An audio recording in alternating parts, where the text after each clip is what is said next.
বা হসপিটালে আমি যত রোগী দেখি, যে কোনো রোগ নিয়ে তারা আমার কাছে আসুক না কেন, খেয়াল করলেই দেখা যায় যে তাদের গায়ে চুলকানি আছে। তারা হয়তো অন্য কোনো অসুখের চিকিৎসা নিতে এসেছেন।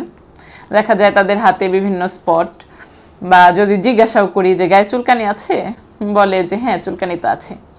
তারা এমনভাবে বলে যে এটা যে কোনো রোগ তারা জানেই না, এটাকে খুব স্বাভাবিকভাবে নিয়েছে। খেয়াল করলে দেখা যায় যে ম্যাক্সিমাম মানুষ চুলকানি রোগে আক্রান্ত, এবং এই রোগটা উচ্চমাত্রায় ছোঁয়াচে। খুব ক্লোজ কন্ট্যাক্টে যদি কেউ আসে, কয়েক মিনিটের মধ্যেই কিন্তু একজনের থেকে আরেকজনের ছড়িয়ে পড়ে। ঠিক এই কারণে আমার বাচ্চাটাকে যদি কেউ কোলে নিতে আসে, আমি যদি নাও জানি তার চুলকানি আছে, আমি ধরেই নিই তার চুলকানি আছে। কারণ চুলকানি এমন একটা রোগ, মানুষের সামনে কিন্তু আমরা কেউ চুলকাই না, চেষ্টা করি হাইড করে রাখতে।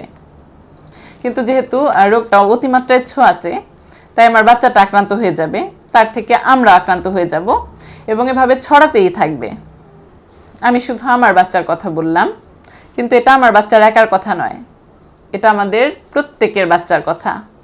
একটা নতুন বাচ্চা পেট থেকে কিন্তু সুস্থ হয়েই ভূমিষ্ঠ হয়, কিন্তু আশেপাশে যারা রোগাক্রান্ত আছে তাদের কাছ থেকে কিন্তু বাচ্চাটি যখন আক্রান্ত হয়ে যায়, তার সাফারিংস কিন্তু বড়দের থেকে অনেক বেশি।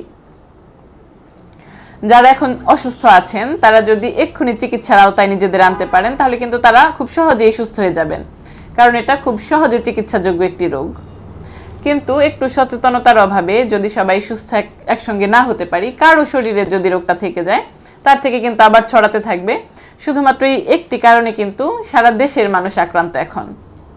আমি চাই আমার বাচ্চা সহ নতুন যে কোনো বাচ্চা নিরাপদে থাকুক, আমরা একটু সচেতন হই, এটাকে একটা রোগ হিসেবে বিবেচনা করি, একটু ট্রিটমেন্ট নেই, পাড়ার মোড়ের ফার্মেসি থেকে ওষুধ নিয়ে নয়, একজন রেজিস্টার্ড চিকিৎসকের দেখানো প্রোটোকল অনুযায়ী চিকিৎসা নিই এবং সুস্থ হয়ে যাই।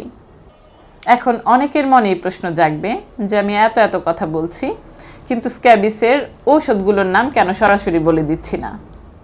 তার কারণ হচ্ছে স্ক্যাবিস এমন একটি রোগ যে এটি শুধুমাত্র ঔষধের মাধ্যমে আপনি কখনোই সুস্থ করতে পারবেন না। ঔষধের সাথে অবশ্যই অনেক স্ট্রিক্টলি কিছু নিয়ম মানতে হয় এই রোগ থেকে মুক্তি পাওয়ার জন্য, যেগুলো আপনি একটা ভিডিওর মাধ্যমে কখনোই আত্মস্থ করতে পারবেন না। আরও একটি কারণে আমি ঔষধের নাম সরাসরি বলতে চাই না, তা হচ্ছে চুলকানি কিন্তু শুধুমাত্র একটি কারণেই শরীরে হয় না, অনেকগুলো রোগের উপসর্গ হিসেবে কিন্তু চুলকানি হতে পারে। আপনার শরীরে চুলকানির পেছনের আসল কারণ কি তা কিন্তু আপনি সবসময় বুঝতে পারবেন না। অবশ্যই আপনার রোগটি ধরার জন্য একজন রেজিস্টার্ড চিকিৎসকের প্রয়োজন।